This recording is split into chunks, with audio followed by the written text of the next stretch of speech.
guys, welcome back to my channel. Today's video is going to be on some of the side effects and symptoms of eating disorder recovery and some of them that you might not even think of.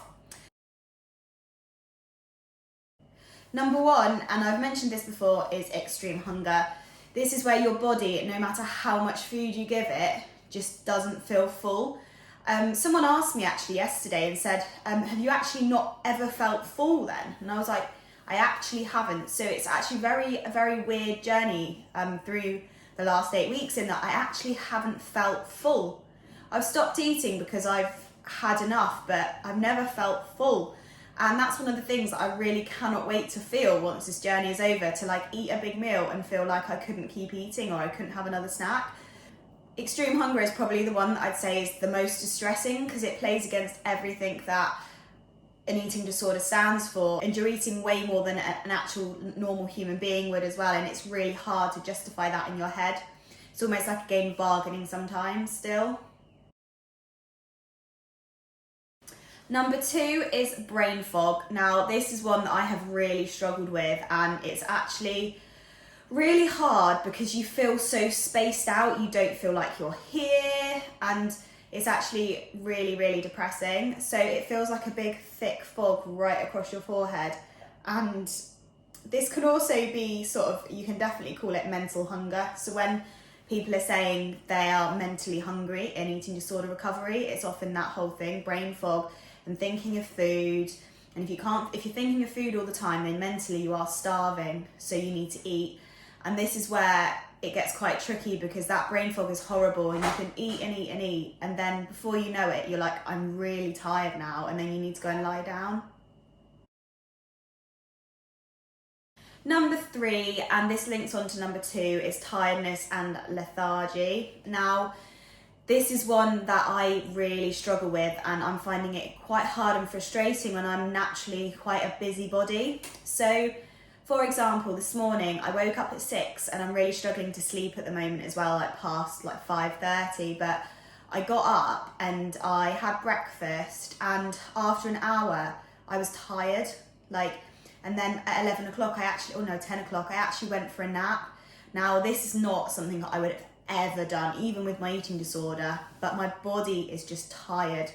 Some days it's just like, no, not today, we're not playing ball. And if it needs a nap, it will not let you do anything else. And I often find that on those days as well, I do suffer with extreme hunger. So it's almost like a double whammy of not feeling good, which is really hard to deal with.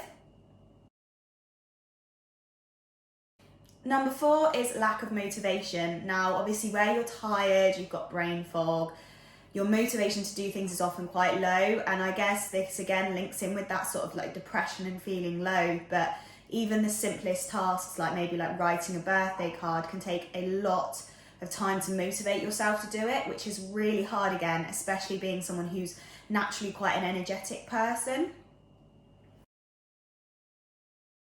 Number five is constipation. Now this is again really distressing. You are eating a lot of food and often it doesn't come out the other end.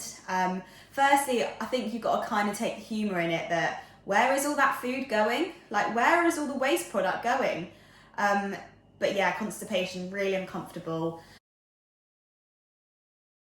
And number six, which is dehydration. Now I've been suffering with quite bad night sweats, but with the volume of food that I'm eating, my body is wanting a lot of water and a lot of obviously electrolytes as well.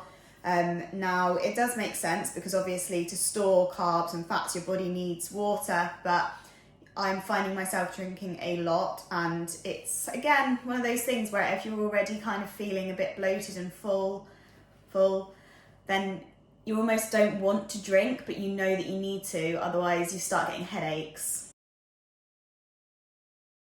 Number seven is second guessing absolutely everything and self-doubt. Now, the whole thing around if you need to gain weight, you need to eat more, but it's so easy to be sat there like flying through the day and then getting to one snack and going, do I need that snack? Am I hungry? Am I not hungry? Oh, I don't think I'm hungry. Oh, but I might be hungry.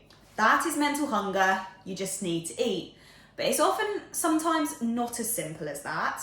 So definitely second guessing everything and wondering whether you're doing the right thing, whether you're recovering properly, whether you're eating too much, whether you're eating too little, whether you're moving too much, whether you're sitting down too much. It's literally so mentally exhausting, and that self-doubt it drives you crazy some days.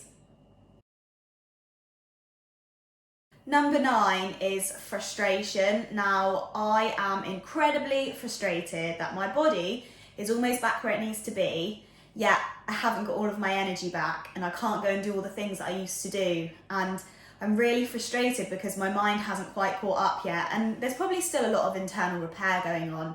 But frustration is a massive one for me when I'm such an active person to not be able to go and do all of that activity. Number 10 is obviously body dysmorphia. Now, I'm going to link this in with another one, which is bloating. So obviously when you start eating this much food and if it's not coming out, it tends to just stick around your belly and you do get incredibly bloated and it often doesn't go down. So that's distressing in its own way, but then that leads to bigger issues such as body dysmorphia. And also as the weight starts to go on and your body does start to change, it is really, really easy to struggle from it.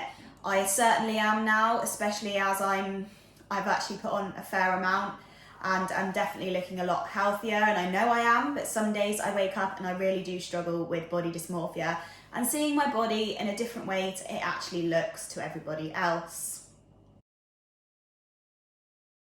Number 11 is dealing with unhelpful comments. Now, unless you struggled from an eating disorder, you don't know what it's like to live with one, which creates issues when you go to someone who hasn't had an eating disorder for support, which you have to do a lot of the time, as not everybody has had one.